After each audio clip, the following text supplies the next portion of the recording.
What's going on, everybody, and welcome to another hectic, special, fun, fantastic edition of the Baumbastic Podcast. I am your host, Andrew Ellis. We are presented by Natty State Sports, as always.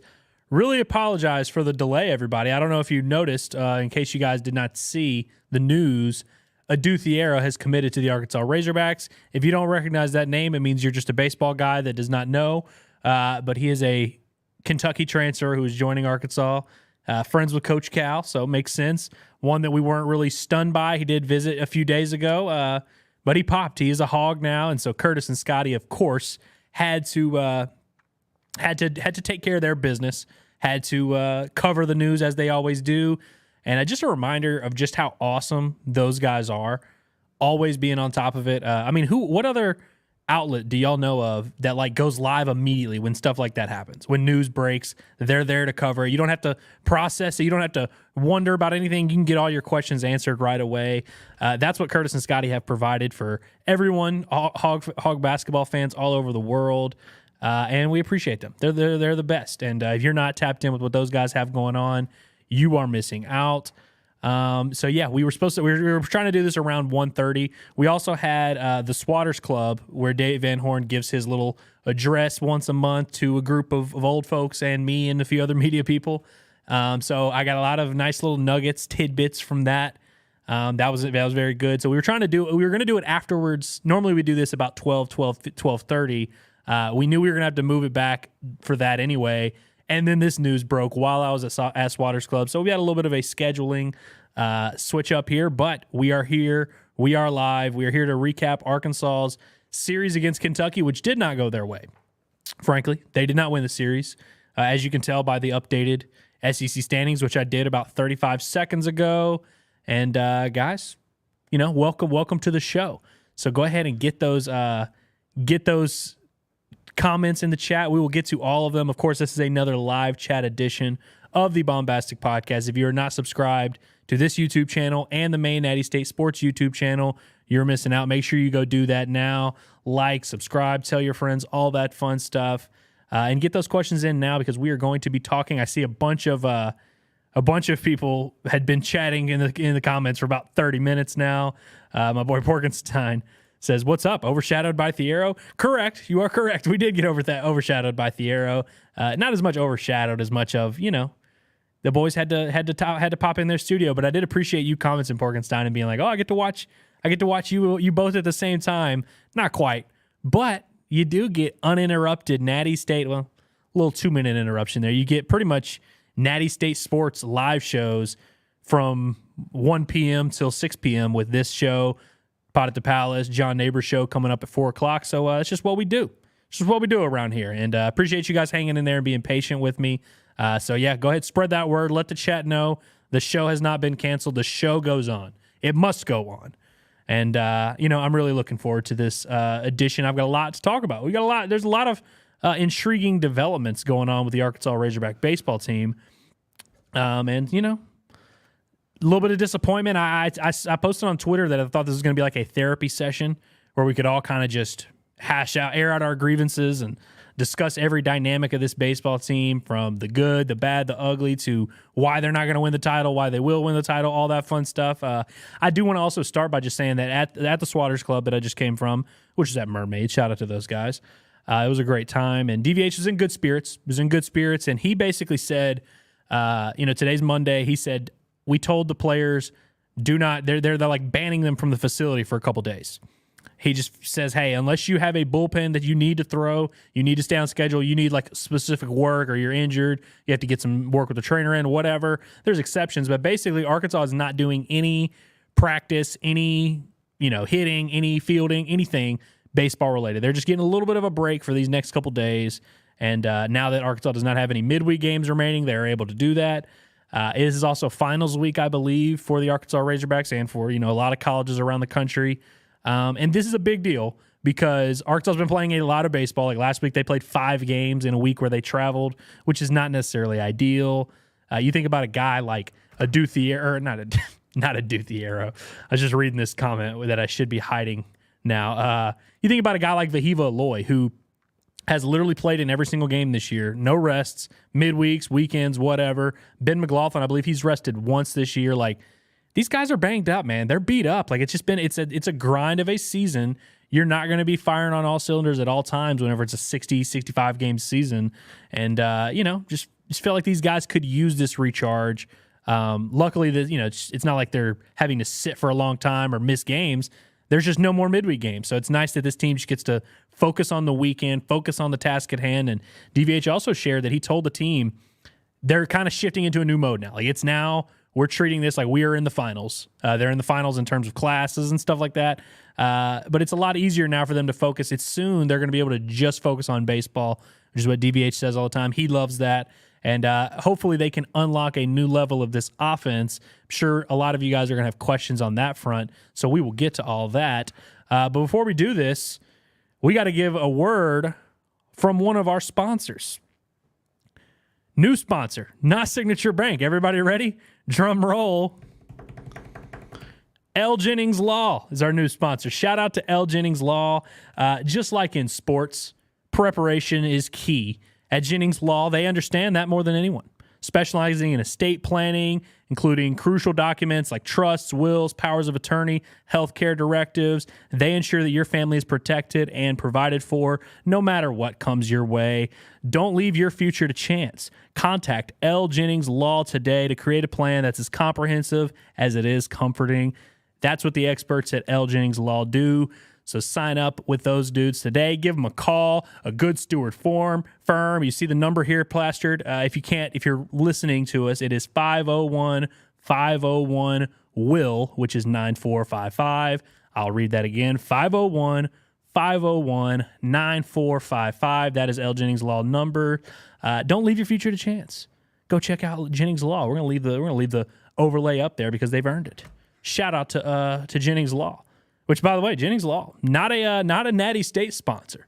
This is a Baumbastic Podcast sponsor. It's an exclusive, true baseball guy at L. Jennings Law. So we appreciate them for all they do for us. And let's just get right into y'all's questions here. So now look, we've got a lot of people. We're commenting some of this stuff during the break while we were kind of waiting. Ryan McDaniel, a resident legend here, says, I am not feeling confident after this weekend. This is what I've been worried about. The starters and bullpen isn't going to go shut teams down every outing. Well, that last sentence is certainly true. Your pitching is not going to win you every single game. And I understand why you'd be a little bit worried, especially because this elite pitching staff that we've talked about and part of the main reason that we love this Arkansas baseball team and think they have the chance to win it all, we saw this weekend that they really can't afford to have two of their non-Hagen Smith starters not show up. And this week in particular, Arkansas didn't get it. They got what DVH described at the Swatters Club as probably the worst starting outing of Brady Teigert's career. Just a really rough one. His velo was down. His command wasn't there. He pretty much just had his curveball here and there. That was about it. Didn't have much going for him. Wasn't throwing a ton of strikes. Had action on the bases all day long. Actually avoided some damage there in the first inning. And then Mason Molina, who walked 7 in his outing before her injury, misses a week, gets that ankle rested up, comes back, walks 3 guys in 3 innings, and they pulled him after the 3rd inning. They didn't even start the 4th inning with him. They just went right to Will McIntyre, who also struggled in his 1 inning of work. I'm sure you guys are going to want to talk about that as well. But, Arkansas just DVH said couldn't afford to there's just too many balls with Mason Molina. Just getting behind guys, too many high pitch counts, too many at-bats that lasted longer than they needed to, just wasn't getting in front of guys consistently. He just didn't think it was sustainable. He seemed very disappointed with the way that both of his non-Hagen Smith starting pitchers threw, which, by the way, I'm brushing past Hagen Smith, which I do a lot on this show simply because we all know how good Hagen Smith is. We know what he's capable of. We see him week in and week out. For my money, he's the best Razorback pitcher ever. That may sound like strong, like overreacting praise. I'm 26 years old. I've been watching Arkansas baseball since I was like 4. In my lifetime, I just can't remember an Arkansas pitcher that was better than him. I think Kevin Kopps is probably the name that immediately a lot of people are going to throw at me. And I think Kevin Kopps is certainly, he won the freaking Golden Spikes. Pretty easy to make that argument for him. I would just like to remind you guys that was basically 1 year. Like Kevin Kopps' career overall has not been as good as Hagen Smith's, I would argue. And I think, frankly, if you're just going who was better in their 1 year. I mean, statistically, Kevin Kopps, I think, has him in a couple, like, has a little bit lower ERA. The strikeout rate is actually, I think, a little bit higher with Hagen Smith. Statistically, it's very, very close in terms of who is better in their one season, Hagen or Kevin Kopps. Obviously, they're doing different roles. But when I say that Hagen's the best Razorback pitcher ever, I mean just like, I don't know what the criteria is.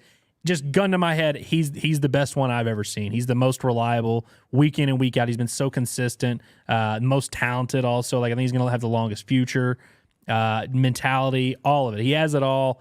We see it every week at this point. I mean, he just wills Arkansas to win whenever he's on the mound. They have not lost a start that he has had this year. Speaks volumes. So I'm brushing past him a little bit and was like, oh, well, they have Hagen Smith, but I don't want to just, when I say that, I don't want you guys to think that I'm just forgetting how good Hagen Smith is.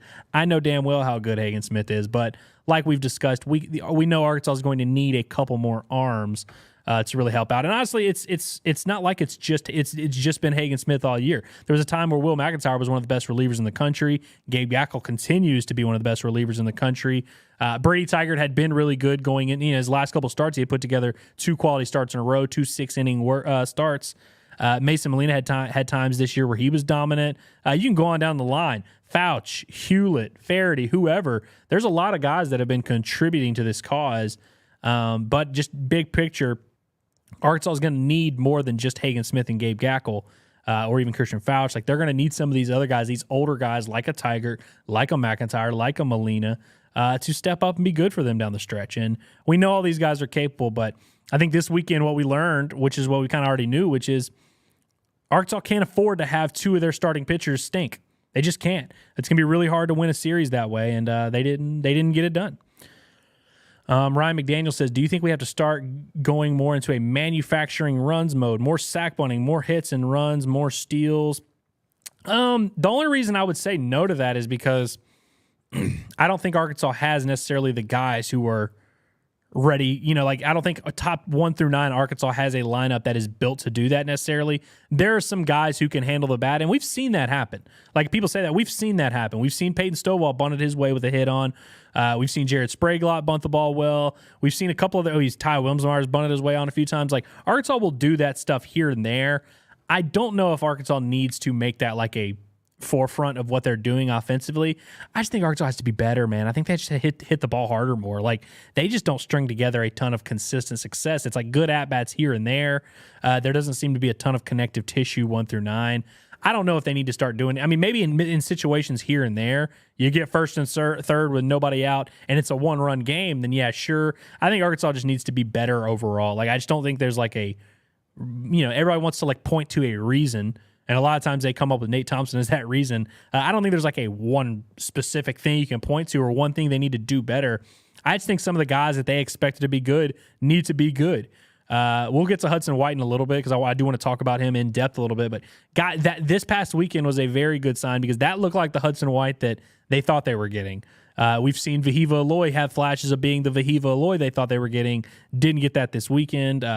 Did see Kendall Dix come to fruition a little bit. They just need some of their guys to all kind of play well at the right time, which they really haven't gotten much of this year.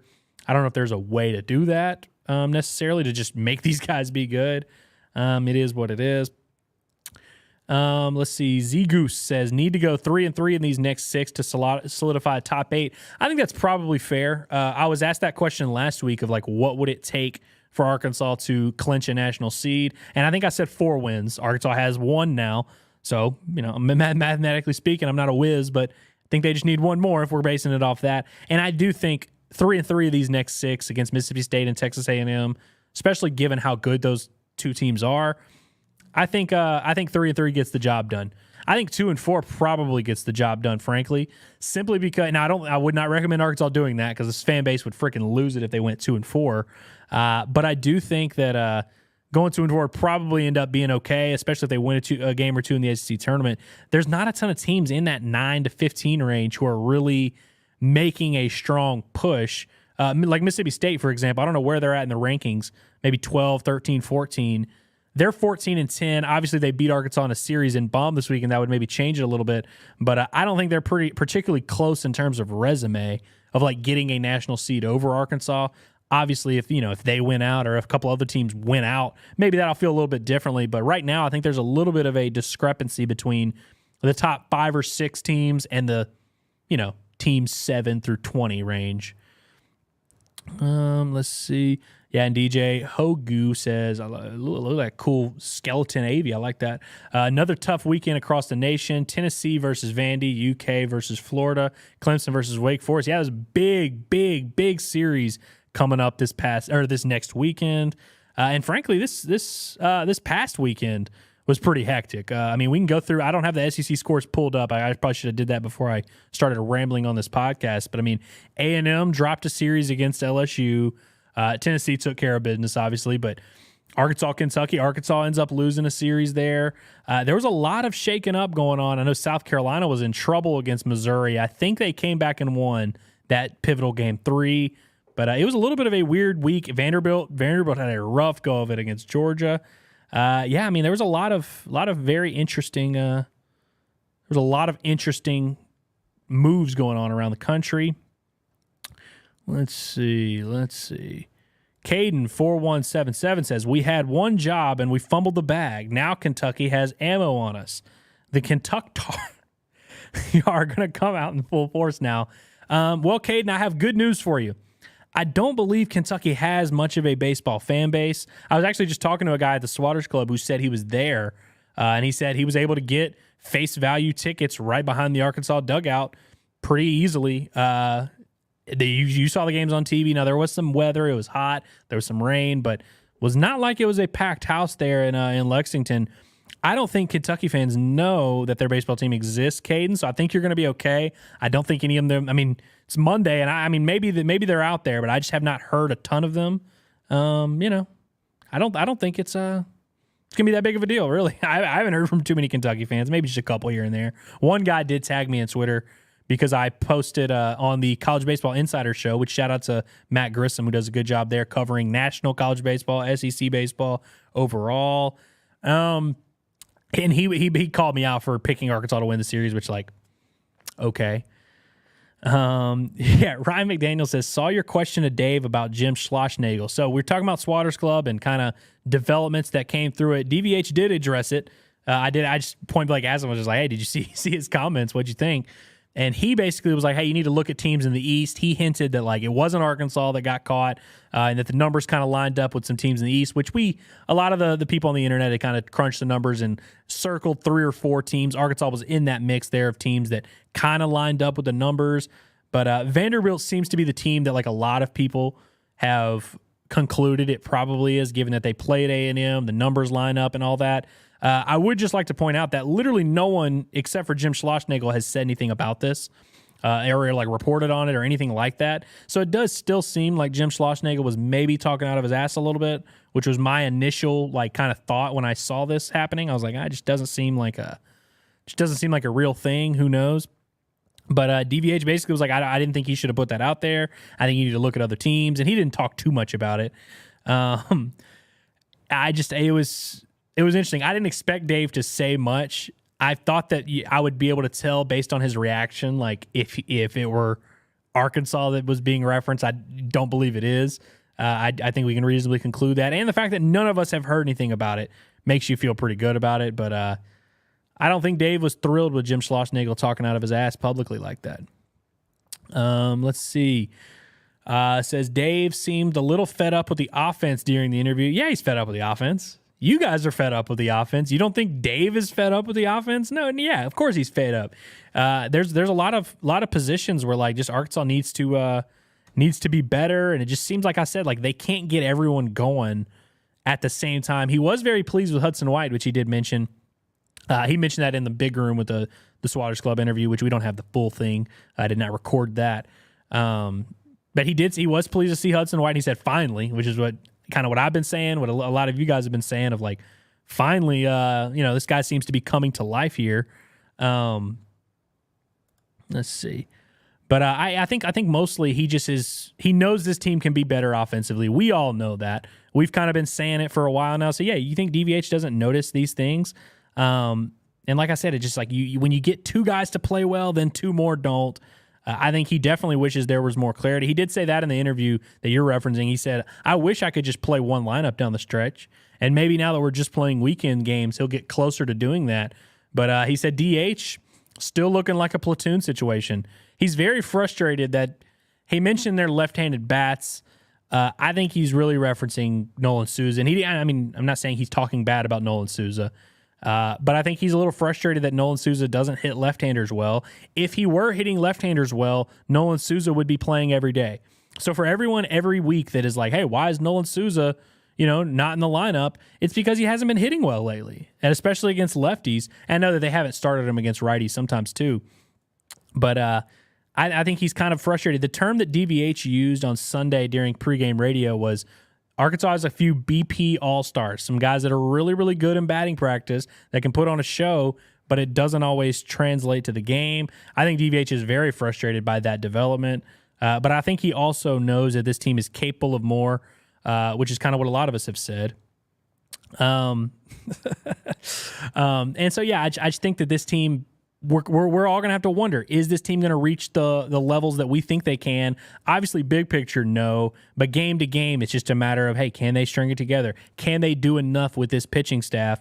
I think more often than not, Arkansas's 40-9. They have done enough, and I think they will continue to do enough to beat a lot of teams. But can they beat the top elite teams? That's going to be a question they got to figure out these next 2 weeks, as you're about to play two of them in Mississippi State and A&M, two Maroon elite teams. This is a nice little test for Arkansas to make a statement. Hey, we can hit.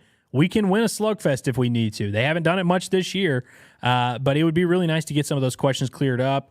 I think you'll see, if they continue to struggle, you'll continue to see more experimenting with the lineup. You'll continue to see more and more frustration with DVH. The Beers on Head Pod says, hey, Andrew, first time, long time. Quick question. What would you say to my friend Big Pig if he woke up this morning with a sense of impending doom? Yeah, I definitely saw that same thing, Beers on Heads. I appreciate the question. And my good friend Aiden, I was disappointed to see him wavering publicly. Listen, behind closed doors, we all waver. We all waver. We all are watching this team, and we're throwing stuff at the TV and being like, man, this sucks. Aiden, we can't go out there publicly. We gotta put on a brave face in front of the troops. That's what DVH does when he has to talk to the team. That's what DVH did at the Swatters Club today.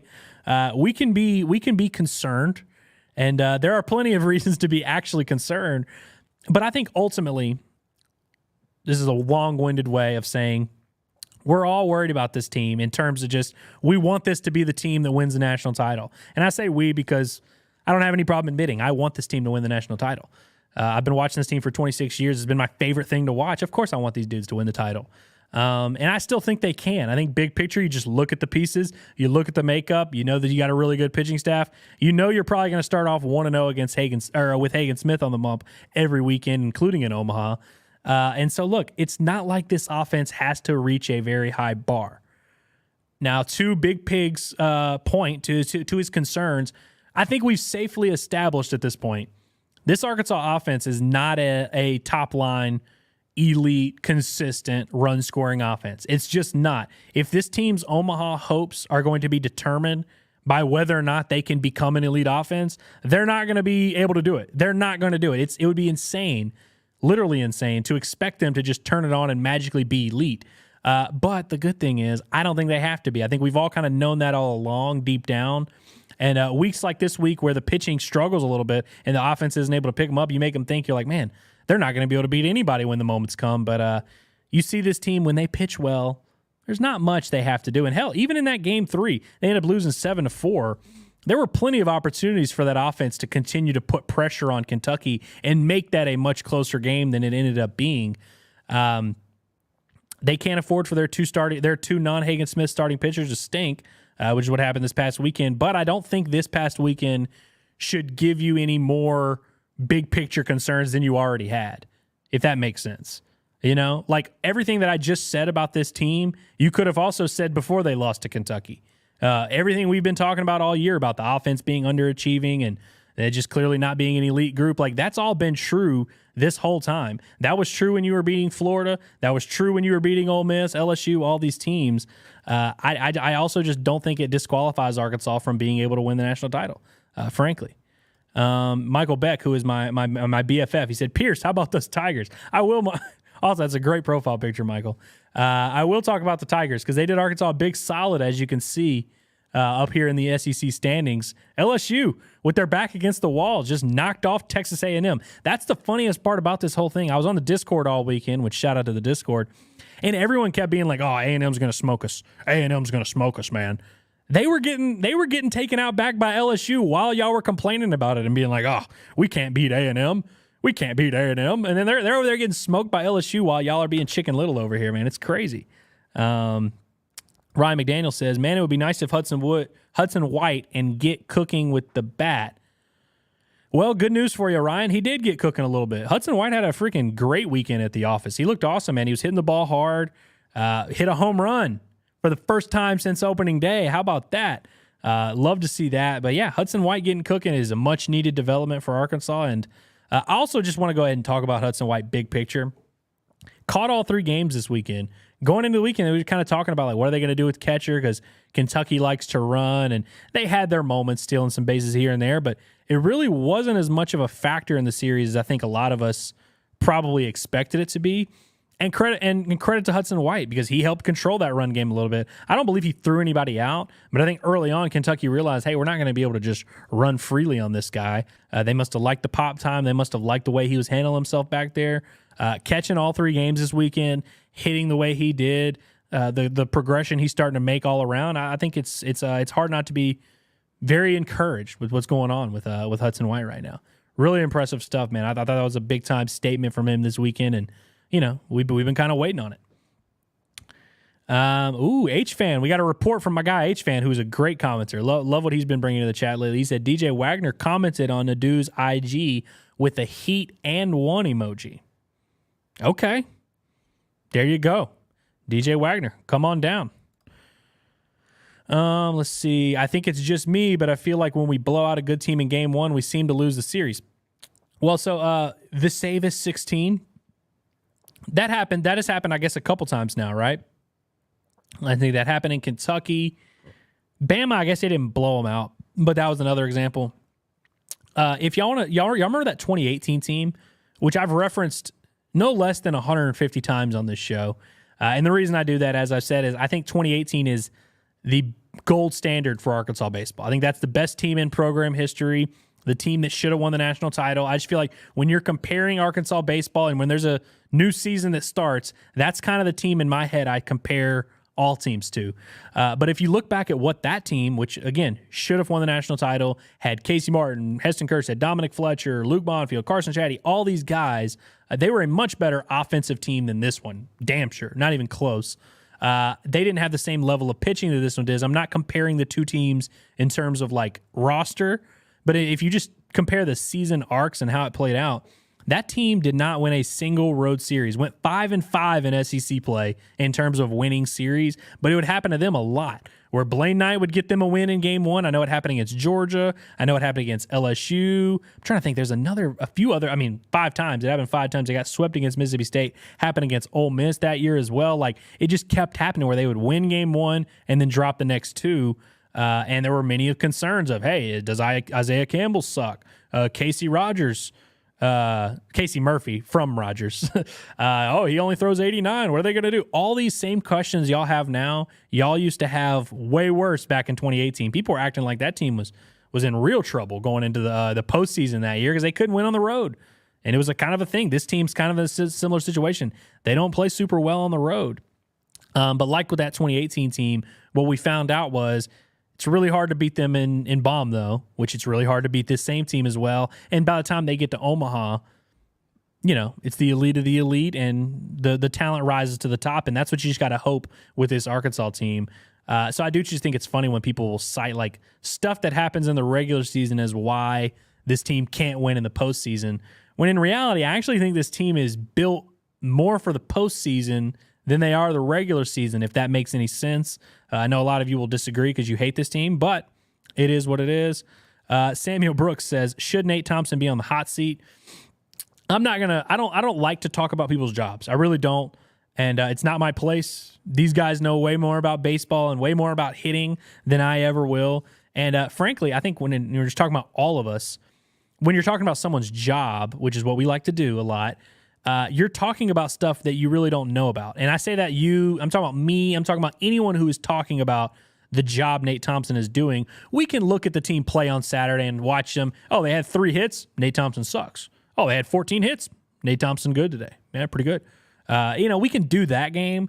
But I think when you're talking about should someone be fired, there's a lot of factors that go into it. And one that immediately comes to mind for me is Nate Thompson has been one of the top 3 to 4 recruiters in the entire country the last 5 years. So whether or not you agree that it should, I'm not saying you in particular, Samuel, but I appreciate your comment. Whether or not, people in general agree that should keep his job, it's a factor.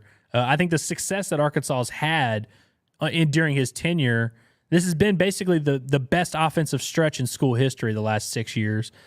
That's going to be a factor. So I don't think he should be on the hot seat. I'll just go ahead and say that. I don't think he even is on the hot seat, frankly.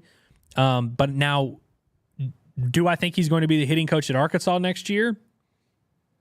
We'll see. I think that Nate Thompson is a guy that has been rumored for other head coaching jobs before. I know that Kansas, there was some talk there a couple years ago.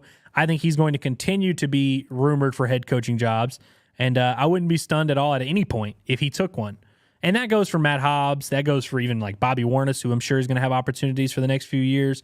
I just would never be surprised if Nate Thompson took one. And I think especially given how this year is playing out, certainly would not be surprised if something, if just, there's a mutual like, hey, you go do this, we'll stay here and figure it out. I wouldn't be stunned if something like that happened. But in terms of should he be on the hot seat, no, I don't think he should be on the hot seat. I think Arkansas stunk offensively this year, and I think Nate Thompson can get a ton of criticism for that, frankly. Absolutely. But in terms of on the hot seat, I think this is really one of the only years where like it's been an issue, the offense. Because a lot of the years that people reference, like they'll be like, oh, 2018, they sucked in the finals. It's one of the best offenses in school history. 2019, they definitely sucked in Omaha. Still one of the best offenses in school history. 2021, they led the nation in scoring, led the SEC in scoring. Yeah, they sucked in the postseason, but it's like, again, if the basis of whether a guy should keep his job is what do they do in the game they get eliminated in, every baseball team for all of history, like you don't score a ton in the game you get eliminated in. Yeah, like no shit. That's kind of how it works. You just go until you can't go anymore, and that's what's happened to Arkansas. But this season is really the only season where I've been like, hey, this is a little bit of an issue. Now this offense is bottom 4 in every SEC category, and we have a team where the pitching staff is so good to where it's like you realize if this team doesn't win at all, it's going to be because of the offense. I haven't always felt that way. I didn't feel that way in 2022, even when they were underachieving, which they definitely underachieved in 2022. They turned it on in the postseason and got it going. So I guess there's still room for that to happen this year. But like last year, I didn't feel like the team offensively, like that was an issue. In fact, given the injuries that Arkansas had dealt with, I felt like they kind of overachieved offensively. They were pretty good. I thought 2021, everyone was like, was that offense an issue? No, I don't think it was an issue. I think they scored a lot of runs. They hit like over 100 home runs. So I think everyone sees this season and people have hated Nate Thompson forever. And they're just like, oh, it's always been bad. It really hasn't. Now, I agree that there's a clear trajectory taking place that we all need to just kind of acknowledge is happening. They're getting worse every year, it seems. Those 2018 and 2019 groups were special, and they haven't really been able to replicate that, and we're going on now like year 6, 7. So there's plenty of reason to be concerned, but just long-winded answer, in a nutshell, no, I don't think he should be in the hot seat. Let's see. H-Fan says, we are fine. Pitching wins and postseason. Kendall is back. I think all those statements are true for the most part. There's a couple. These are also 2 true statements. Tough weekend, Andrew. Hagan is still the man. I like these comments. These are good comments. It was a tough weekend, Tyler G. It was a tough weekend. Let's see. Mary Ellen, our friend, says, DVH is upset with our hitters. The last time he was noticeably upset in a press conference after Arlington, we went on a 27-game home winning streak. Do we think that happens again? 27 straight home wins. I think they can do it again. No, yeah, I don't know. I mean, to your point, though, Mary Ellen, yeah, he was very visibly upset. That final game on the field in Omaha, he was not a happy man for that one. And, frankly, I thought he was very he said what he needed to say at the press conference today, and I say press conference, it was just a scrum with like 5 of us putting phones on his face. But for the most part, hearing him talking to Swatters Club, I didn't get the feel that he was like panicked about the team or the situation, or even really about the offense. I think he told the team, and they agreed that like they needed a little bit of rest. They needed, 5 games in a week. You also are traveling that week, like that's a little bit tough. I think that mentally, physically, you're going to get the best version of this team down the stretch. It's still fair to wonder what that best version is. But the term DVH used, he said something that stuck out to me where he just said, this was a tough month for Arkansas baseball. Physically, mentally, and emotionally, like they had guys banged up. Obviously, like in the pitching staff, we've talked about some of those. Kendall's obviously been banged up. I'm sure there's been a few other guys dealing with some things. I think that it was a team that was kind of fighting and scratching each weekend, and for the most part, they were holding up pretty well. But I think Game 3 against Kentucky really opened up Dave's eyes, because I think he thought they were going to play well in that Game 3. I think they thought they were going to win. Not breaking news. Like they go into every game, I'm sure, thinking they're going to win. But I think that Game 2, after the way it played out, I think he really thought like, hey, we're going to come back tomorrow and we're going to punch him in the mouth. Mason Molina's going to be throwing strikes and it's going to go well. And I think that's what really surprised him. And I think that's when he kind of realized, like, hey, maybe this team is just a little bit like in their own head, maybe a little bit tense, a little bit tight. We'll see. They don't have a midweek game, so we don't get to watch them score 14 runs against Arkansas State on Wednesday. But I'll be interested to see how they look refreshed at home against a good Mississippi State team. I cannot wait to watch this team play baseball this weekend. I just want to see, how they look, how they feel. Carson Bratcher says, good to see Hudson White and Kendall Diggs both have better weekends, though. 100%. It's very good to see that. And that's what's funny is, like, when you're just looking at this weekend, like, obviously Arkansas lost 2 games, but you don't want to do. Hey, there's Curtis and Scotty. They're going to lunch without me again. Jeez, I tell you what, man, it is what it is. They just always go out to lunch without me. But anyways, back to my original point. I got sidetracked there.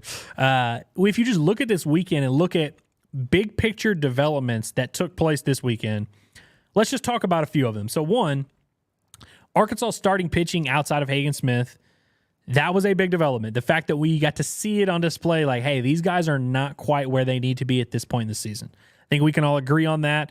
That's a development, one that we can talk about. I'm not super concerned because I think both of those guys, Molina and Tigert, are really good. I thought, speaking of big developments, Gage Wood doing what he did, I thought that was a big development. I don't know if he's going to start on the weekend. I don't know if he's going to start, in the tournament or an SEC tournament, whatever.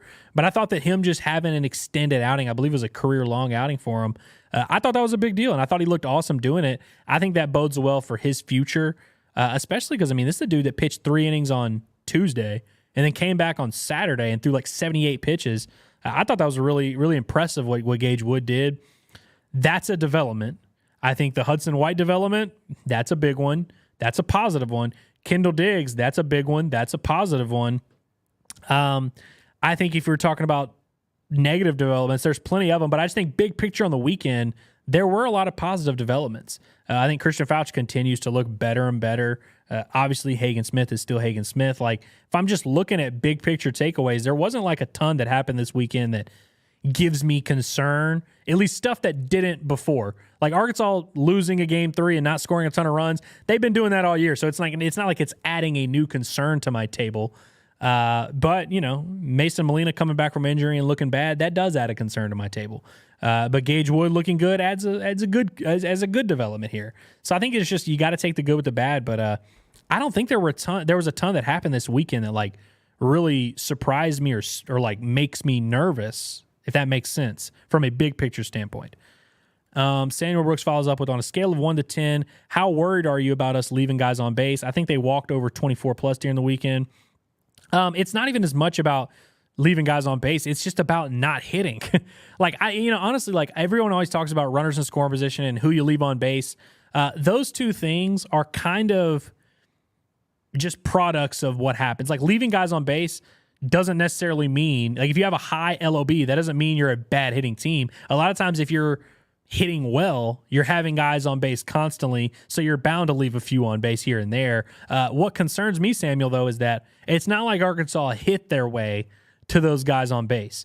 There were a lot of those innings where it'd be like 2 walks and 2 outs, and then you're kind of looking for that big hit, and they don't get it. So it's not just about the fact that they left guys on base and they weren't hitting with runners in scoring position. It's that those dudes weren't getting on base via hitting. It's like they basically, Kentucky would serve it up for them, and then it would kind of put them in a good position by making a mistake, and they weren't able to capitalize. So like that's what concerns me. But big picture though, with this team and just kind of how they operate, when runners are on base, they're not much different than they are when runners aren't on base. I don't think there's like a noticeable drop off or anything. I think that, like it is with any game in baseball, when you leave guys on base, everyone looks back and they're like, oh, we missed all these opportunities. But Kentucky has the same situation where they left plenty of guys on base, especially early in that game 3. I felt like Kentucky could have scored 10 or 12 runs in that series finale if they had really been taking care of their opportunities. But 1 to 10, though, Samuel, I'll go 7. I'm not any more concerned than I was last week, though, which is kind of the point of this whole stream, is that it's a tough weekend at the office, but I don't think it changes much about how I view this team big picture. MB wants to know what I think about Nate Thompson as hitting coach. Well, I just talked about him for like 8 minutes, so if you missed that, take the little dot and move it back like 10 minutes because I just went on a long rant. Let's see. Ryan McDaniel says he will be a top 5 draft pick. Hagan is better than Cops by a large margin. Yeah, in terms of talent and in terms of projectability, without a doubt, it's Hagan. I mean, there's no doubt about that. I'm just referring to like best picture I've ever seen at Arkansas. Cops' season was, he won the freaking Golden Spikes. There's not much you can do better than that. And Hagan this year might not even end up with a better season than Kevin Cops. But overall, I agree with you that I think Hagan is the better pitcher, just like in a nutshell. Let's see. Yes. I'm surprised it took us this long, but Preston wants to know, was DVH trolling with Roland at DH? Went 0 for 4 and didn't even pinch hit for him. The not pinch hitting for him was a little bit weird to me, but I think it kind of comes back to his frustration with Nolan Souza. Jack Wagner is another guy that he talked about in this press conference today. Hasn't been super impressed with, hasn't really made a move. I think that was more, and he also talked about this during the Swatters Club, like his big speech.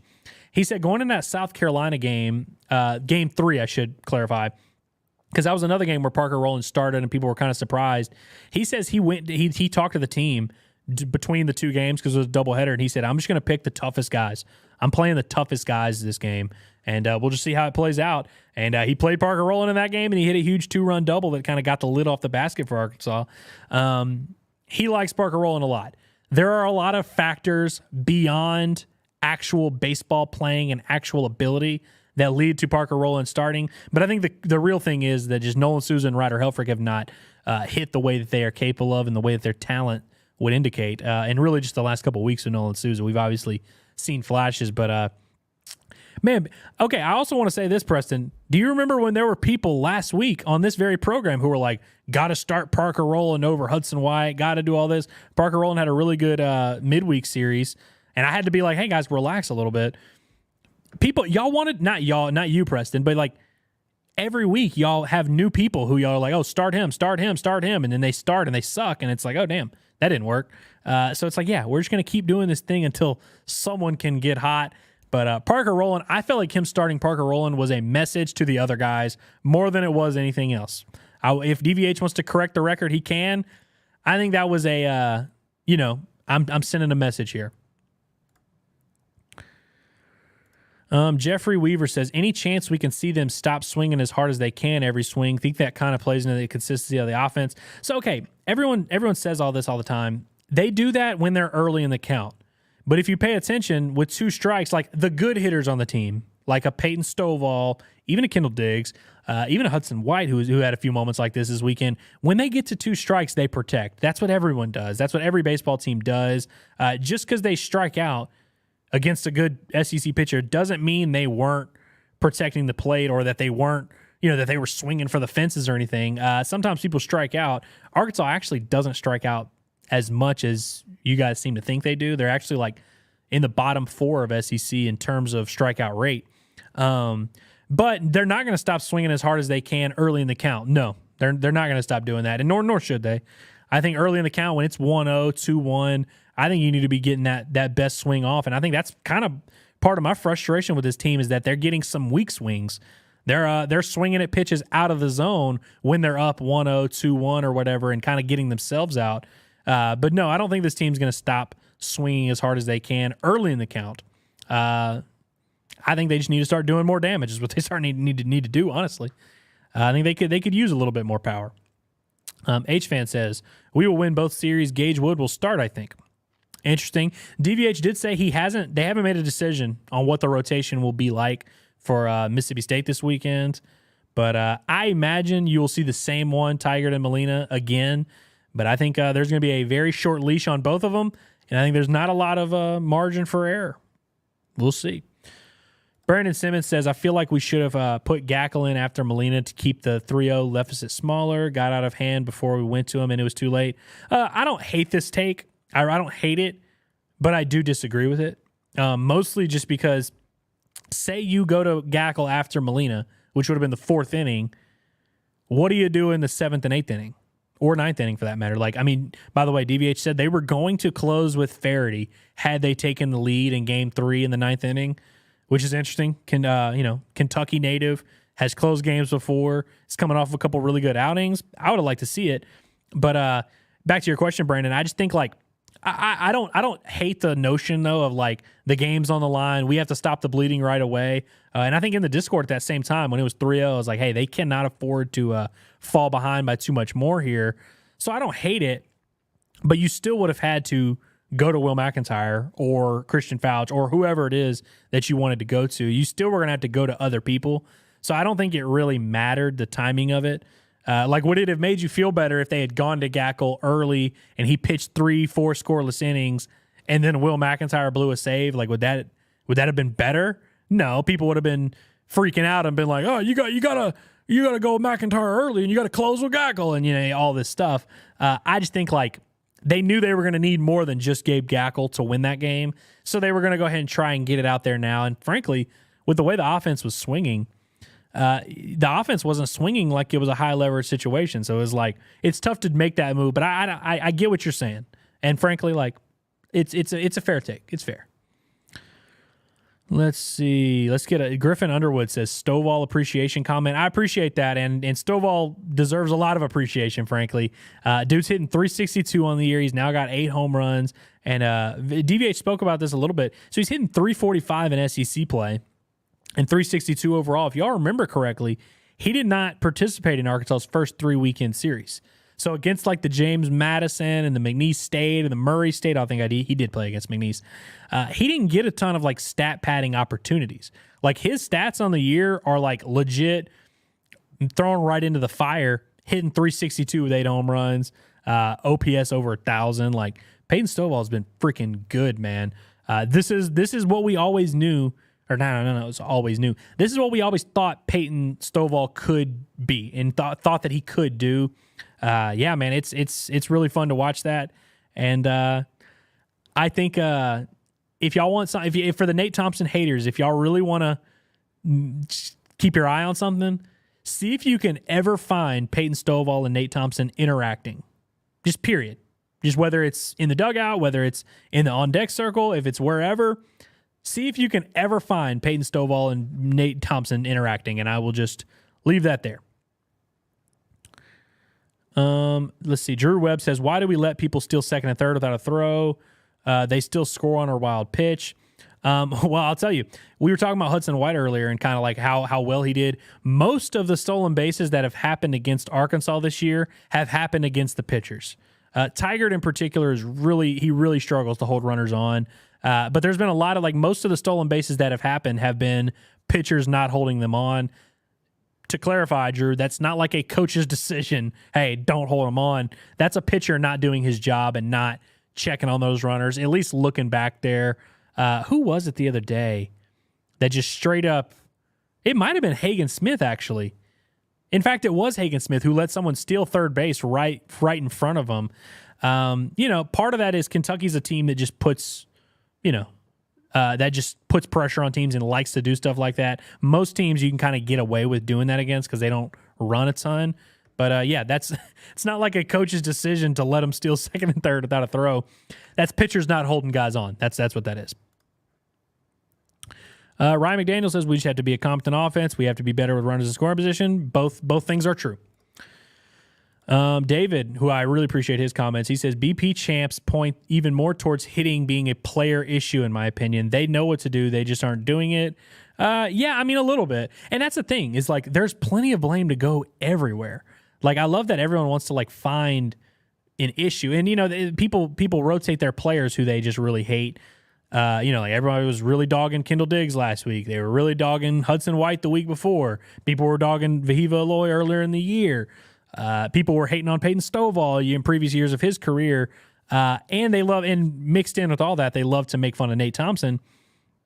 I think it's kind of all of the above. Like struggles, there's no one reason why struggles happen. But I do also, like to David's point, think it's funny when people think that like things that happen are like coaches' decisions. They're like, 1-2, how come that guy didn't shorten up and try to put the ball in play? Well, you think his coach didn't tell him to do that? You think that's what DVH and Nate Thompson are like, hey, when you get 2 strikes, just like don't protect the plate. That's not what we want to do. Like, y'all think that's a Nate Thompson approach issue, really? And you can make your case for why Nate Thompson isn't the guy. There's plenty of ways to do it. I just think that sometimes people point to stuff and it's like, it's not how this works. Beers on Head says, great answer, Mr. Ellis. I saw JJ, handsome, smart, call him out, and it made me feel better as well. I hate to see a fall from grace like that. Yes, we appreciate the services of JJ. He's a great hog and one that is always welcome here at Natty State HQ. Aiden, we'll have to see. I invited him to Natty State HQ, and he told me to shove it. So, we'll see. We'll see if Aiden will restore his faith in the Razorbacks and the pig, and if he can restore his friendship with Andrew Ellis. We'll see. We'll see. Let's see. DJ Hogue says, do you think DVH brings another pitcher to start instead of Molina or Tigert, Wood, Fouch, or Hewlett? Well, those last 2 names, without a doubt, no. Christian Fouch is not going to start a game for Arkansas this season. And Stone Hewlett ain't starting no damn game. Gage Wood would be the one where, yeah, potentially. DVH also spoke pretty highly of Ben Bybee and said he really liked the way that he's been throwing. He said they hit him a little bit, but he throws it over the plate. Which I feel like, again, more of a shot at the other pitchers. Like, whereas, you're starting Parker Rowland at DH, it's not because you think Parker Rowland is a star hitter. It's because you're trying to make a statement to your guys who are in there to hit. Hey, you don't hit, I'm going to put freaking Parker Rowland at DH. I think DVH absolutely was making a statement doing that. And I also think that, him saying what he said about Gage Wood after Game 2, saying, hey, Gage looks like he's about to take someone's job. One, I think it's true because Gage pitched very well, deserved that. But I also think he's trying to send a message to those guys. I think there's absolutely a potential for someone like Gage or Ben Bybee to kind of make a stance in this rotation if those other guys don't pick it up. But if I were a betting man, I would say that the junior, older guys like Molina and Tigert will step up when they need to step up. We shall see. Mac Wagner says, you got to move Stovall down in the lineup and either have Holton lead off or in the 9 spot hitting. I'm guessing you mean like Stovall down to like a middle of the order where he can drive in runs. Yeah, maybe. But I also honestly, frankly, love having Stovall in the leadoff spot. And I think hitting leadoff is a very hard thing to do. Hell, Peyton Stovall couldn't do it as a freshman. It's a really hard thing to do. And the fact that Arkansas has a guy who can do it, I wouldn't mess with it. Just because I think whoever you put in that leadoff spot is probably going to have a rough time trying to adapt to it. I don't hate the idea of having Holt in the 9 spot at all. At all. I actually love it. And yeah, I think there definitely needs to be just some juice down there. Yeah, I actually like that a little bit. Let's see. Arkansas Traveler says, Hagen pitches, Hogs win. Hagen benches, Hogs suffer and often lose. Hagen can't do this alone. Are we a one-man pitcher show? Why aren't the other pitchers? Okay, Arkansas Traveler. Arkansas is 40-9. They're 40-9. Now, look, we can talk about the team. We can talk about different things that need to happen.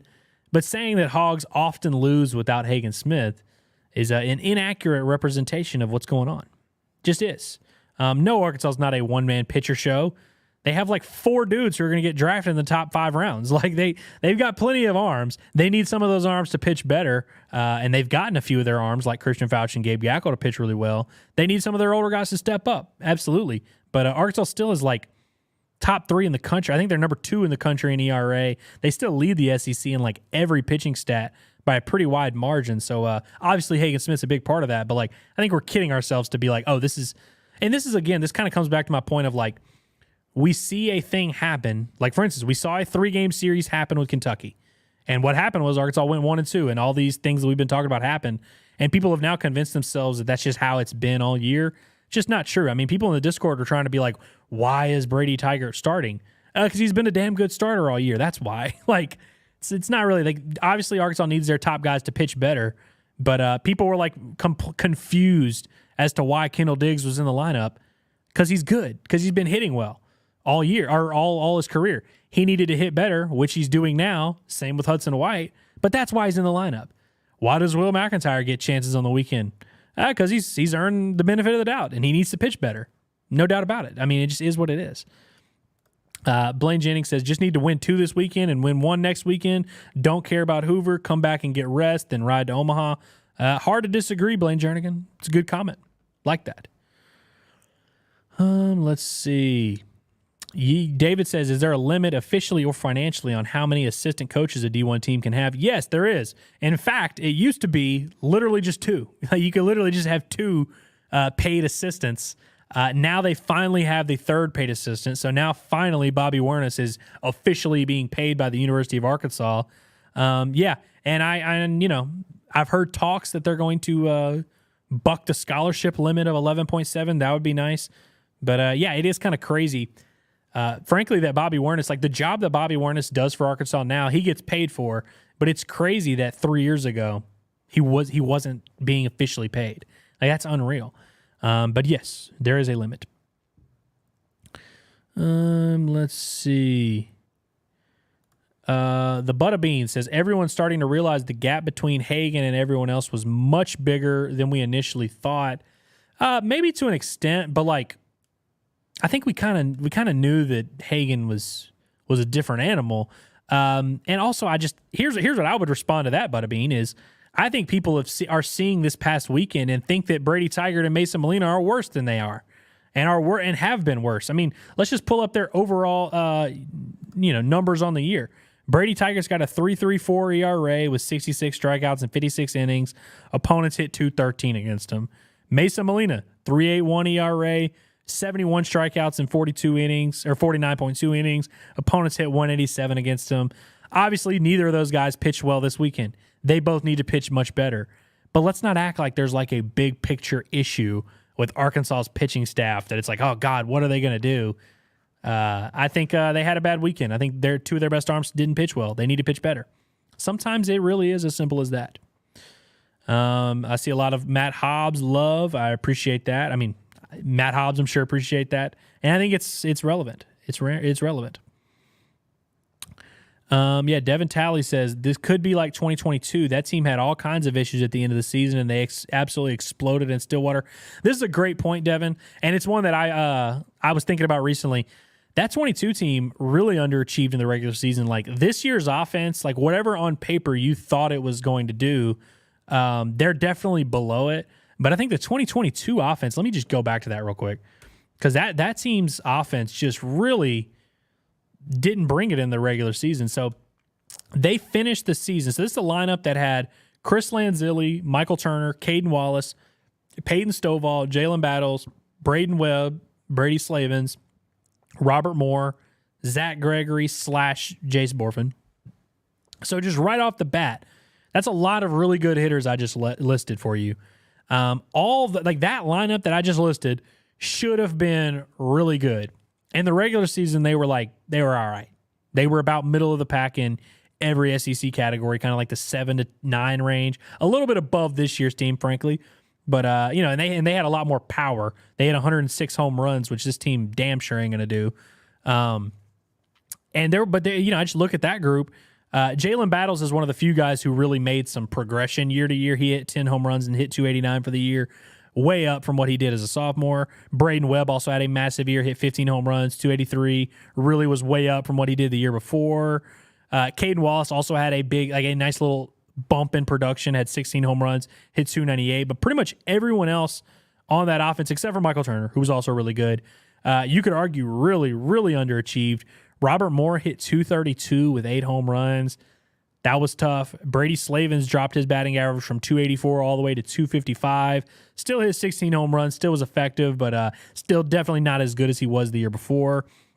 Chris Lanzilli hit 11 home runs, which felt like a little bit of a step down because he had been hitting 15, 16, 17 every year at Wake Forest. Jace Borfin hit 228 with 3 home runs. Like, they didn't get a ton out of him. Zach Gregory hit 212 with 5 home runs. The fact that they couldn't really find a left fielder was really disappointing. Kind of still in that situation with this year's team. But yes, I say all that to say 100%. There are some parallels, and the reason I'm bringing this team up now and the reason he's bringing them up is because that 2022 team really turned it on in the postseason and damn near won the national title. It's like 2 runs away from doing it. I think there's like potential for something like that to happen. I don't think this year's team is going to end up being nearly as, like, I think in the postseason, I don't think they're even capable of doing what that team did, big picture. But I think there is room for this team to play some of its best ball offensively down the stretch and really piece things together as a lineup 1 through 9. And it's really not even as much about like the numbers and what they do in terms of just, do they put pressure on teams? Do they make average starting pitchers look average? Because that's something they don't do right now. They make average starting pitchers look really good. And so, yeah, I think there's plenty of room for Arkansas to get better down the stretch. They're going to have to make a lot of progression. Jonathan Barker wants to know what happened to Big Fish Colin Fisher. So this is as good as time of any to do an injury update, which DVH gave us plenty of during the Swatters Club today. So Colin Fisher out for the year. He's not pitching the rest of the year. The timetable, so it's not Tommy John surgery. I see a lot of people really confused about this. Colin Fisher is, as of right now, not supposed to have Tommy John surgery. And matter of fact, at 3, it's right now. It's happening right now. They are literally looking at Colin Fisher's elbow. The doctor that DVH talked to, who he respects and he trusts his opinion, obviously, says that they don't think it's torn, but they have to clean some things up. They might do the internal brace thing, which is what basically Adam Hatchman had, what a couple other guys have had here recently. So it's not Tommy John where it's going to be the full like year-long recovery, which would probably have Colin Fisher out for another year. DVH said they think that he should be able to throw by like Christmas time. So right after they're finishing fall ball, then maybe they can start getting him out in the bullpen, ramping him up a little bit, and then, see where he's at. So I think Colin Fisher could return, if all goes well with this procedure that they're attempting to do. Colin Fisher should be ready to pitch in 2025 when the season starts. Now, they might go in there and say, hey, look, if they look at it and see that it's torn, obviously they're going to have a full Tommy John surgery. That would be a bigger issue. But as of right now, he is not expected to have that surgery. It's expected to be a different procedure where they're hoping they can kind of clean it up a little bit without the full, reconstructive surgery. So Colin Fisher out for the year, hoping to be back by December. That's the last update we've gotten. Hunter Dietz went ahead and shut him down for the year. He's going to have a little minor procedure. He said the timetable on him was 4 to 6 months, so they're hoping they can maybe get him back at some point during the fall, and DVH even said, we're hoping he can be right in the middle of our rotation, which I know will excite a lot of people. He absolutely has that potential. Adam Hatchman, DVH said he's seen him long toss, and he's been throwing a little bit here lately. DVH said he has not seen him throw a bullpen, but from what he heard from Matt Hobbs, there were not enough strikes to really like he's not quite close yet to be ready to like actually pitch on the mound. So we can go ahead and close the door on Adam Hatchman making his debut this year, which kind of like isn't the most stunning news in the world. I know like early on people were hoping he can maybe be back by April, and that's about when he started throwing again. But I just think at this point in the year it's a little bit too late. It's a little bit tough to mix a guy like that into the fold right now, which is really tough. Let's see. Ryan McDaniel said they had the number 1 class this season. Nate's recruiting is off the chain. Yeah. And I think when you're talking about Nate Thompson, the fact that they just brought in the number 1 class in the country is also a big deal where, like, say last offseason, say that Nate Thompson were truly in a situation where you wanted to fire him, which I'm not there. I don't think DVH is there, but I know a lot of you guys are. Say you were trying to fire Nate last offseason. How do you do that when you have the number 1 class in the country coming to campus? It's really tough to do. Arkansas does not have the number 1 class in the country coming to campus this fall, which is why I think the timing makes a little bit of sense for there to be some type of change. He's not going to get fired. Again, if you missed my whole rant earlier, go back and listen to it. I'm not saying he needs to be fired. He doesn't need to be fired at all. But I think a change could happen because it's not like this year's class is one where it's like, oh, got to see that one through. Got to make sure we're still here for that one. I think this is going to be a lot more portal driven, which whoever it is that, whether it's Nate or someone else, they have their work cut out for them in terms of finding prospects this offseason. But it's a little bit different situation than it was last offseason when you had this big-time blue-chip freshman class coming to town. Ryan also says Mary Ellen is cheating on us with the Natty States channel. What do you mean she's cheating on us? Mary Ellen, tell me this is not true. I don't know what that means, but answer for your crimes. Porkenstein says winning in the regular season and postseason almost required two completely different teams. This is true, and this is a great comment here. Obviously, like, you learn a lot about your team in the regular season, and you need to show throughout that you kind of have the pieces to make a run, but runs are not made in the regular season. You almost have to I think you have to be well-rounded enough. And I think Arkansas has shown flashes of being well-rounded enough. Obviously, they have the pitching. Obviously, they have the defense, and the potential is there offensively, which is why, as frustrating as some of these regular season outcomes have been, it doesn't really give me full pause in terms of how this team is going to compete in the regular season. Because again, we've kind of known this all along, that this team is going to be built through the pitching staff. That's what's going to make or break this team. Obviously they can't pitch, with their starting pitching the way they did this past weekend, and they can't afford to just not show up at all offensively. But I just have a feeling more often than not, this offense is going to do enough, and this pitching staff is going to be really good, especially when the rotations, or not the rotation, the pitching staff kind of shrinks a little bit in the postseason. You're not really going to have as many Cody Frank innings, or you're not going to have as many Parker Coyle innings or Ben Bybee innings or whatever. It shrinks a little bit, and you start seeing the high leverage arms come out there and really make it work. I think Arkansas is going to be in a position, just on paper, Arkansas is a freaking tough out, man. Any given weekend, if I'm an opposing team, I'm looking at Arkansas and I'm just trying to figure out, man, how do I go about this? That is still the case for a lot of teams, and I think it's going to be the case in the postseason. DJ Hogue wants to know what's the deal with Aloy.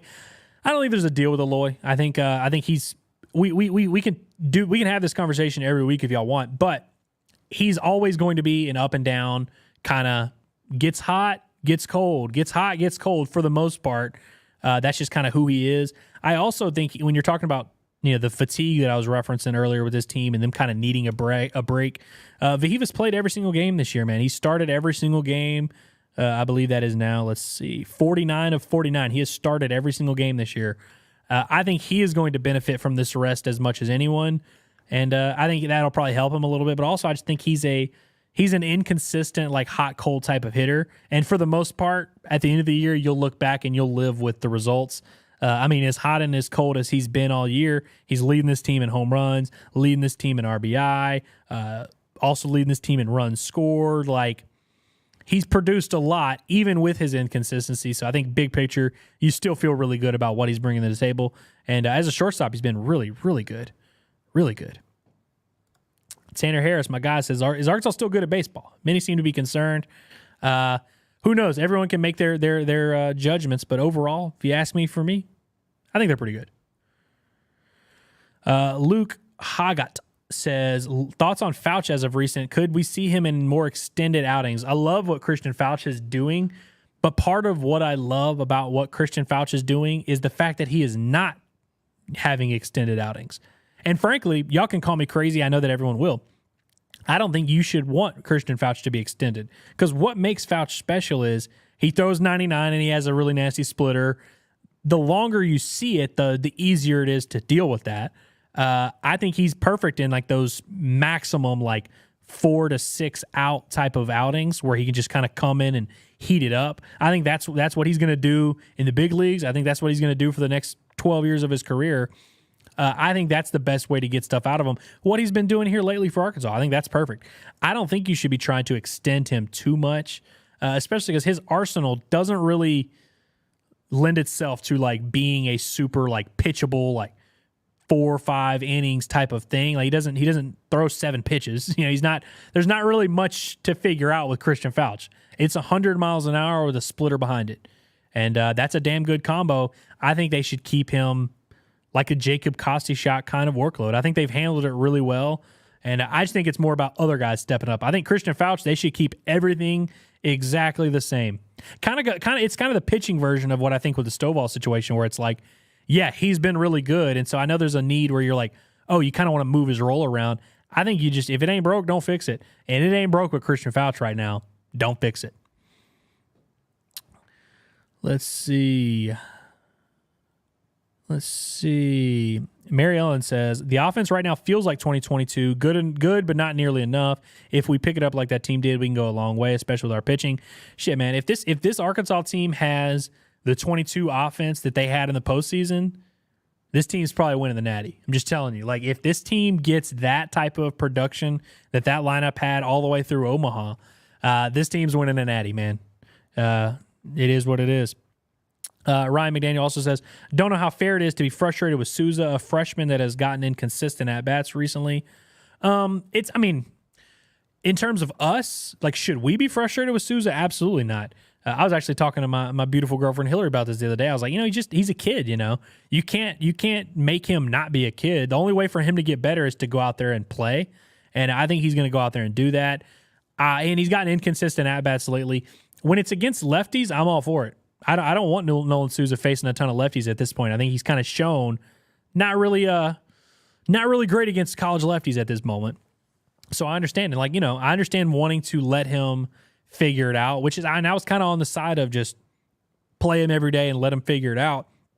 I've kind of wavered on that a little bit just because you have so many options on this team. I think whether it's Hudson White, Ryder Helfrich, or Jack Wagner, or whoever, you've got so many options. So I think against left-handed starters, I still don't expect Nolan Souza to start, and nor do I even really think he should. But I think DVH's frustration is, that's his head coach. Like, I'm not going to tell him he shouldn't be frustrated with him. He hasn't played super well here lately, and I think that's maybe his frustration, is that he hasn't maybe solidified that spot and made it easier for DVH. But and I also don't think DVH is mad at Nolan Souza. I think you're going to see him plenty down the stretch, especially against righties. It is what it is. He has gotten inconsistent at-bats lately, but it's hard to argue against it, because it's like this team has 14 dudes. Yeah, who are you? Each game. I don't think Parker Rowland should be starting over him, but he hasn't played well enough to lock it up to where it's like, oh, he deserves at-bats every day, at least in my opinion. Tanner wants to know if Gabe is having the best freshman season for a Razorback baseball team. This is a great question, and one I meant to go back and do a little bit more research on. But okay, just to the last recent memory of what my brain can pull. So okay, last year Gage Wood pitched a lot as a true freshman and had a good year. Obviously faltered a little bit down the stretch, but contributed a lot as a true freshman. The year before that, you had Hagen Smith, who was a true freshman, and he contributed a lot. Regular season, postseason, had a good year. Had an ERA in the mid-4s or something like that, and finished that season really strong. Had a really good start in Omaha in an elimination game as well. I think Gabe is having a better year than both of those guys. Brady Tyggart's another one in 2022 who pitched a lot, was closing games for Arkansas, and at times Brady Tyggart looked more dominant than all these guys I'm talking about. Brady Tyggart had a stretch in his freshman year where he was lights out. And you can even go back to 2019 with Nolan and Wicklander. I feel like Arkansas's had a lot of freshman pitchers here contribute in a meaningful way. I think Gabe Gackel's the best out of all of those. Now, Hagen is the X factor here, because Hagen, obviously, I'm not saying Gabe is ever going to be as good as Hagen is right now. I don't think anybody ever will be, frankly.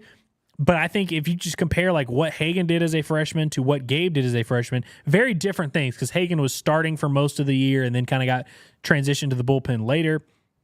But I think Gabe has been the best out of all these freshmen. He's got a 2.27 ERA, struck out 40 and 31 in the third innings.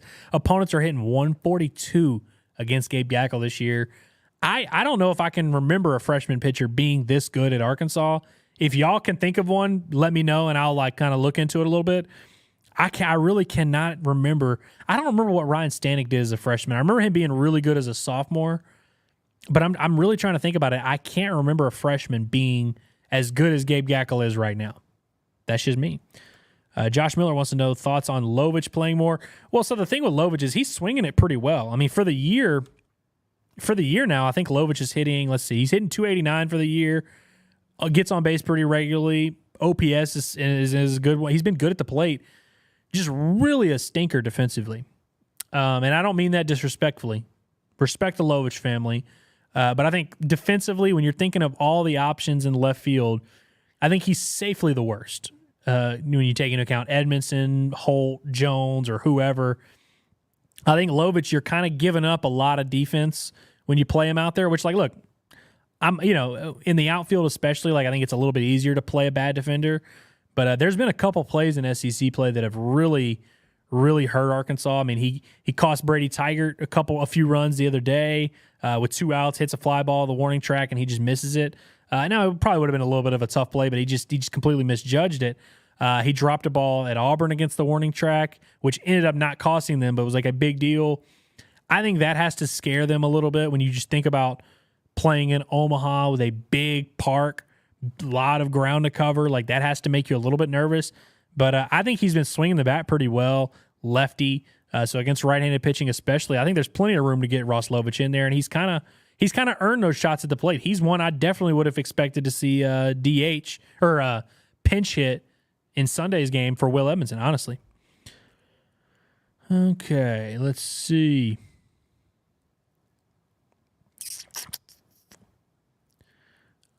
Let's see. A lot of people saying Vahiva Loy's trying to swing too hard.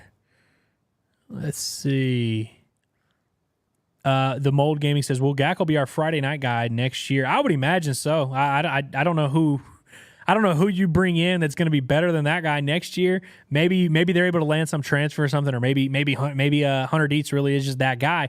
But gut feeling, I feel like it's kind of a no-brainer at this point. I think he should be, but who knows? The Boys says, tired of everyone acting like just because we aren't number one means that we have no chance in the World Series. I feel that. I definitely think that, like, we were talking about this in the office earlier of, like, the stupidest fan bases. And Arkansas, I think Arkansas has a little bit of a dumb fan base, but for the most part, I don't think it's that big of a deal. But I think Arkansas baseball fans are the most cynical, negative weirdos in the world, man. Like, they really hate their team. And what's crazy is, like, some of these same people will try and tell me that the football team's good. So I understand having frustration with certain things in baseball, but I think Arkansas baseball fans really don't like their team for whatever reason. I think also it's just a product of the success that the program has put together here lately. But, I mean, it's like, for example, Arkansas is at the 40-win mark right now. They're 40-9. I'm going to go back. So, okay, they won 40 games back-to-back years in 2014 and 2015. 2015, they ended up making it to Omaha. Before that, their win totals were 39, 46, 40, 43, 41, 34, 43, 39, 39, 45, 35. Like, they were winning about 40 games per year for the entire season. Like, that was just kind of what they did. And then since 2017, 45 and 19, 48 and 21, 46 and 20, 50 and 13, 46 and 21, 43 and 18. Clearly, the program has gone up a level here lately. And I think that with that program going up a level, the expectations have risen, and they've maybe gotten a little bit out of control. Now, I say that I'm a guy who predicted this team to win the national title. I'm still sitting here telling you now they could win the national title. So it's not even really like, I'm not saying you guys shouldn't have high expectations, but I think that also it just leads to some anxiety where people are just, every week they're watching this team like, oh, is this going to be the team that wins the national title?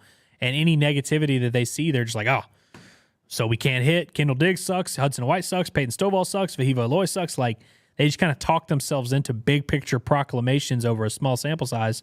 And that's just not the way to live life, not the way to watch football. PK Bird Song, Preston says, why are people in the Discord mad at players for not swinging at pitches out of the zone? I saw swing the bat on several. There were people doing that.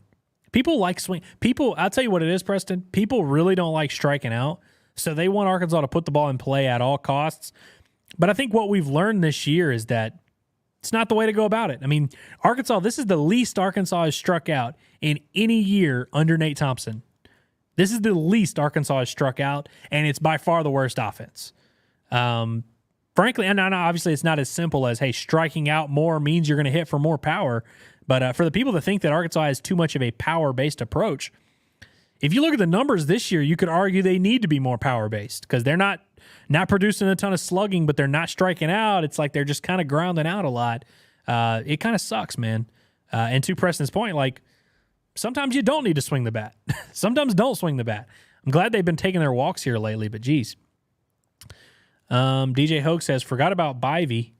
Bybee, I'm assuming is what he means. Yeah, Bybee's an option, man. I think he's an interesting one. So obviously, like, Ben Bybee has been serving as the midweek starter for Arkansas, and he's been starting games for a while. He hasn't pitched on the weekend a ton, other than one start, which was against, I guess, Florida. He started against, yeah. I'll be interested to see if they like find a way to eat him, like give him some innings to eat. I think honestly, what'll happen is instead of having Cody Frank eat the bowl of shit, we're gonna have Ben Bybee eat the bowl of shit. Which honestly, like I think Ben Bybee's better, so I think it's probably a good move there for Arkansas. It'll be interesting to see if he ends up getting like a high leverage outing here down the stretch.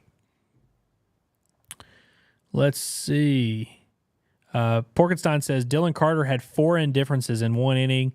Yeah, but wasn't that in a game that was like way out of hand? It was like 10-2 or something like that. And he just had a lot of runners on, you know. In that situation, yeah, cool.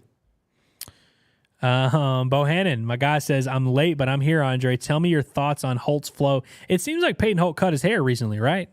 Did I make that up? I feel like his hair is a little bit shorter than it. You know, I feel like he cut it here recently, but I'm all in on Holt's flow.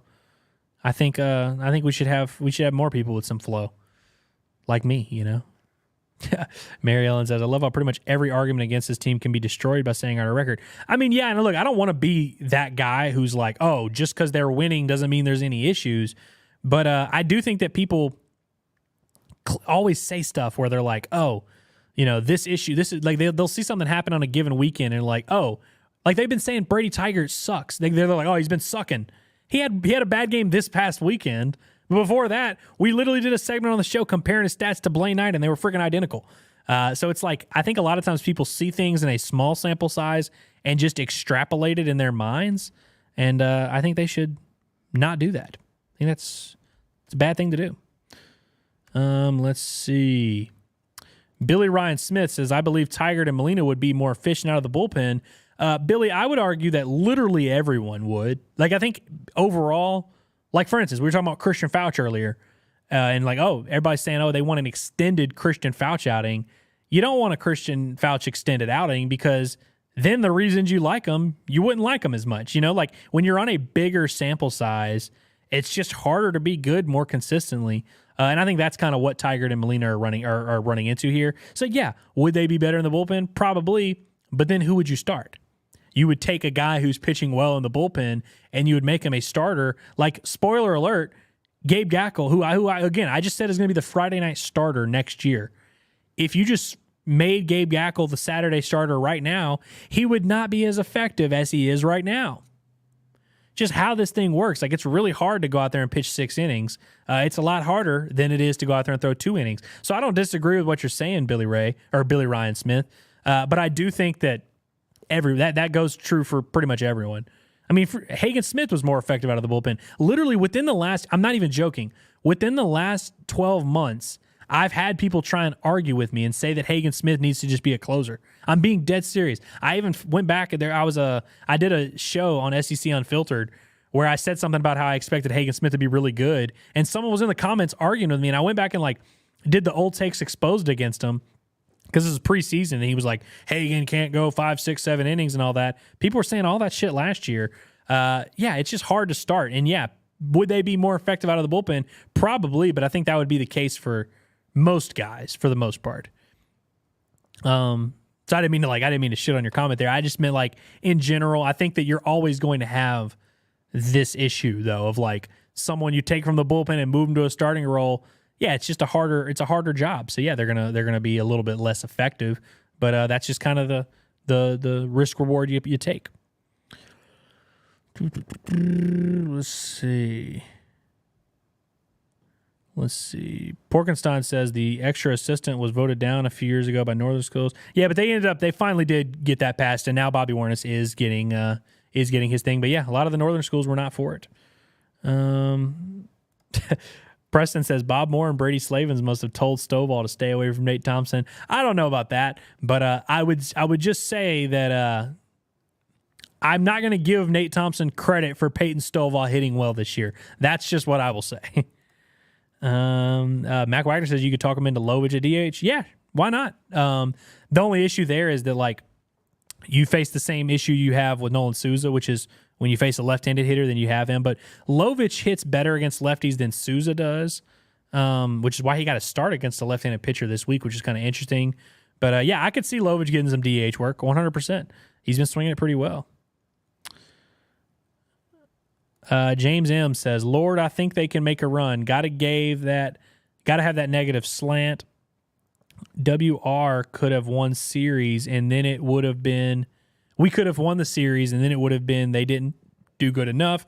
Overall, James, yes, people are going to complain no matter what, I would imagine. S. Ingles says Nate will probably get the Missouri State job. I kind of floated this around on the Discord the other day. I think that's very much in play. I think he should be one of the top candidates for it, frankly. Do y'all remember that 2017 Missouri State team that beat Arkansas in a regional in Fayetteville? That team was freaking loaded with dudes, man. They were hitting the ball with authority. They have guys from that team that are playing in the big leagues right now. They sent a ton of guys to the draft. Nate Thompson was a very big part of building that team and kind of getting them to that point. I think if he were the head coach at a school of that in that range, I think he would do a great job. I think Missouri State should be looking into it, and I think he should be looking into that. I think it's a win-win all around. Maryland says, I'm watching on the Natty State Sports channel instead of the Baumbastic Podcast channel because it popped up first. Oh, no, I'm not worried about that. I definitely, I don't consider that cheating. You can watch on the main Natty State Sports channel as long as you're also subscribed to the Baumbastic Podcast channel. I'm all good there. Let's see. David says, didn't DVH use the needs a break tactic a few years back? If I recall correctly, it ended well. Here's the one thing I'll say. Yes, I don't remember what year exactly, but he's kind of in 2022 when they got eliminated in Hoover. He was like, you know what? We probably like it's probably good for us. Like he wasn't upset about getting eliminated. And I remember, you talk about the vibes and how down they were. However down the vibes are with this baseball team now, they were way worse leaving Hoover in 2022. Nobody thought that team was like really firing on all cylinders, and then they just kind of turned it on. I think DVH has a very good understanding of kind of when to push it. I asked him a question earlier about peaking too early, which a lot of people had a lot of fun with, and he kind of took some exception to. But I think that's something he's very conscious of as a head coach of like, hey, we don't want to be playing our best ball right now. We want to be playing our best ball down the stretch. So how do you do that as a head coach? I don't know. He's way smarter than me. I'll let him figure it out. But I think he has a very good understanding of kind of when to turn it on and when not to. So I will give them the benefit of the doubt. Yeah, Porkenstein says, like Hagan when he was a reliever, gives us fire for 2 innings instead of 3 or 4 of meh. Yeah, but okay, that's kind of the point, though. Like Hagan Smith, like you see how good he is as a starter this year. He wasn't that good as a starter last year. I mean, he was good. He was first team freaking all SEC. He obviously wasn't good, but yeah, you followed up with there is no substitute for experience. I'm with you. Yeah, I think you can make it a case like where it's like, yeah, some people are more effective in the bullpen. I'd say most pitchers are. If you're asking them to pitch 2 innings rather than 6, it's just going to be a little bit different. But I think like overall in terms of like who needs to be starting, I still am going to give Brady Tigert and Mason Molina the benefit of the doubt. And another thing to reference with Tigert, by the way, because I know a lot of people have kind of like remember him as a freshman in the bullpen and were like, hey, let's just do that again. He had some arm issues in high school, had some arm issues last year. I think having him in a starter's routine is probably the best way to manage his workload and make sure. I mean, you just don't throw the stuff that Brady Tigert throws, that 3,000 RPM curveball, without it taking a little bit of a toll on your arm. So I think they do need to be very careful with his arm and just kind of how they're managing it. I think starting him is the easiest way to do that. And frankly, like I think he's been a good starting pitcher, like for the most part. I think also if y'all just look around the country at every team's top 3 starters, they usually have about 1.5 good ones. Arkansas has one really, really, really great one, and then they have 2 pretty good ones. And I think that's still, as much as everyone's concerned, that's still better than just about every team. Brett H. Says, I am not concerned about the pitching at all. I'm worried about Lovich in the outfield. Just put Jones and let him work through it. What would we be missing? I don't hate this idea, Brett. I really don't. I just wish they would have done it a long time ago. I feel like they've kind of missed the boat on Jason Jones. I think, and frankly, like Jason did not run with his opportunities. He's 0-6 in SEC play. He struggled against South Carolina. I think that's what led to it a little bit. He hasn't hit super consistently. I think if there was a time to do that, they should have done it like 2 months ago and just kind of rode with the more talented option. And I think it probably would have played out better than whatever the hell this is. Let's see. Boys, we're wrapping up here soon. I appreciate all the questions, all of you guys making this a fun stream as always.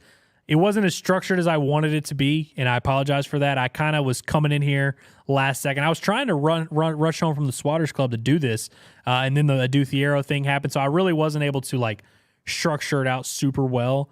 But I appreciate you guys sticking it out here with me and hanging out on the stream. I got to get out of here soon because John Neighbor's show is about to go live on this channel, so we're really going right into this whole thing. Woody F. does want to know, will Tiger come back next year? No. He's going to get drafted and signed for a lot of money, and he will begin his professional career. Unless something really weird happens. Kendall Diggs might be coming back next year. He might be coming back next year. We'll see. But Brady Tigert, I would not. Big Orange Vol wants to know what you mean by SEC baseball is drunk. I would say just the parity week to week in the SEC. It's pretty wild to see the scores every week and just see it all play out. And Arkansas and A&M dropping series this past weekend I thought was pretty notable. I thought that was, just look at this board behind me. Every week we kind of go through this show. I didn't do it as much, but every week we just go through the matchups in the SEC and what's going to happen. And there's always like 5 series where you're like, ooh, those are going to be good games. Like those, there's a lot to lose there for these teams here. It's just SEC baseball is wild, man. I think we've reached that point where it's full on drunk. You just see the parity up there. These next couple weekends, it's going to be a lot of high stakes. It's going to be a lot of not a ton of separation between a lot of these teams. Like I'm assuming you're a Tennessee Volunteers fan. Obviously, your team has risen to number 1 in the polls there. But I think you would agree that like those teams, like the number 1 team in the country, number 2, 3, 4, 5, 6, like there's not a ton of separation. Like week to week, it's kind of just whoever's playing the best. And Tennessee kind of just rose to the top here. But yeah, I think SEC baseball is just full on drunk. And I'm sure Hoover will be pretty weird too. Shout out to my boy L. Shout out to my boy L in the chat. Appreciate you. Meister Pilliam says, Clint from McCrory here. Where do we go with Will McIntyre? Not sure how well he competes in the SEC. Thanks, brother. Okay, well, McCrory. Shout out to the Curtis Wilkerson, the home that Curtis Wilkerson built, because that is where he is also from. So shout out to you, Mr. Meister. And also, I disagree with Will McIntyre not competing well in the SEC, mostly because he's been in the SEC for like 5 years and he's had a lot of really good moments. I don't think there's any doubt, though, that Will McIntyre has not been very good these last few weeks. He just has not been sharp. We talked about it last week's show, and I kind of was like, hey, maybe it's just the fatigue of the season kind of catching up to him. I don't know. I think his next outing will not be in a high leverage situation, but I think that Will McIntyre is still a guy that holds value. I think he's still a guy that can eat innings, and I think he's also still a guy, competitiveness off the charts, his ability to get big-time hitters out in big moments, still off the charts. Like I think spur of the moment, still, gun to my head, I still kind of trust Will McIntyre. Obviously, I've been wrong to trust him these last few weeks because he's not pitched very well. But I think his role is just kind of changing a little bit. It's not going to be the multiple times a weekend guy, although he did pitch pretty well Friday night, right? Maybe they should have just not brought him back on Sunday. But I think for the most part, his role is just going to be a little bit different, and they'll have to see if they can get him going a little bit. I think there's more hope for him than there is for Cody Frank, frankly. frankly. I think Will McIntyre, I don't know what's going on with him, but we've seen him do this before. We've seen him have his ups and downs.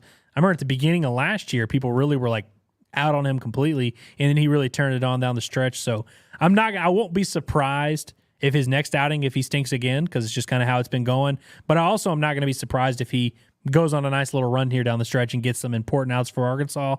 And I think, honestly, long-winded answer here, but I think simplifying his role will help him. Where I think if you're able to just, like we were talking about with Fouch and all these other guys, if you're able to bring him in and just say, hey, get these three guys out, I think Will McIntyre can still do that. I think he doesn't have a ton of margin for error because his stuff isn't like next level. He can't afford to make mistakes and get away with it necessarily. But I think in the big moments, when the bullets are flying in the heat of the moment, I think Will McIntyre is still a guy that can help you. And we'll see just to the extent what he can do down the stretch. But I don't think it's as simple as like people seem to think it is, where it's like, oh, you just can't pitch in the SEC. But, I watched him throw 7 innings against an SEC team in an elimination game in Omaha a couple years ago. So I don't think it's that simple. But I understand your concern, and frankly, I'm a little concerned too, but we'll see. No, the John Neighbor Show will not get pushed back an hour. His John Neighbor Show is going to be live here in about 14 minutes. We'll see how that goes. But I see now you were saying your previous comment was about Fouch stretching him out. Fair enough. I hear you, Porkenstein. Appreciate you. You've been bringing it in the chat, man. Really appreciate you. Let's see. Guys, I think we have pretty much reached we got DJ Hogue saying Big Mac will come in clutch in the postseason. You heard it here first. LOL. Hey, I mean, look, that's not a horrible take. It's really not. I mean, this is a dude that, like I said, in every year he's been on campus, there have been questions about whether or not he's got a good enough arm to pitch in the SEC, whether or not he can really help. And more often than not, he's been able to help Arkansas. And so I think there's room for him to help down the stretch. It just might not be in the way that maybe we thought early in the season when he was pitching really well. But guys, again, that is all I got for you. I really appreciate you guys pulling up in the chat, making it a lot of fun. We are going to be back. Hey, I'm going to do another one of these live streams. Arkansas doesn't play till Friday, so it makes it a little bit easier. I assume Thursday I will do some type of like series preview live chat thing. But let me know what you guys think, whether it be in this chat, whether it be on Twitter or whatever. I'm kind of thinking about ramping up the live chat usage here down the stretch, because I feel like, the times that everything is going to be, everyone's going to have questions. These games are going to be happening. Like, the focus is now about to be on baseball, and I want to be able to make the most of that. I want to always be able to answer you guys' questions, discuss the team like we've been doing here for over an hour and a half now. I really appreciate that. And I think there's room for me to continue doing these. Maybe we'll cut it down to like 45 minutes, and I'll just go live show every day. I think during the postseason, that very much might be on the radar. But if you have any thoughts of like, hey, how I should go about formatting this show, whatever, I like hearing that kind of stuff. Because frankly, every day I'm kind of just thinking, should I do a show now? Do I do tomorrow? Live stream? Whatever. I'm always thinking about this kind of stuff. So if you have any preference and you want your voice to be heard, let me know, and I will make it happen. But it's been another wonderful, beautiful edition of the Baumbastic Podcast. We will be back with more soon, very soon in the next couple of days. And I look forward to hearing from you guys and more. So hope you enjoyed this edition. Hope this cleared up any concerns you might have had, or maybe fueled the fire to some of your concerns, whatever. Strap in, boys, because it's going to be a lot of fun these next few weeks, month, 5 weeks, 6 weeks, however much time we have left with this baseball team. It's going to be a lot of fun. So strap in. Don't overreact to everything you see on the internet. And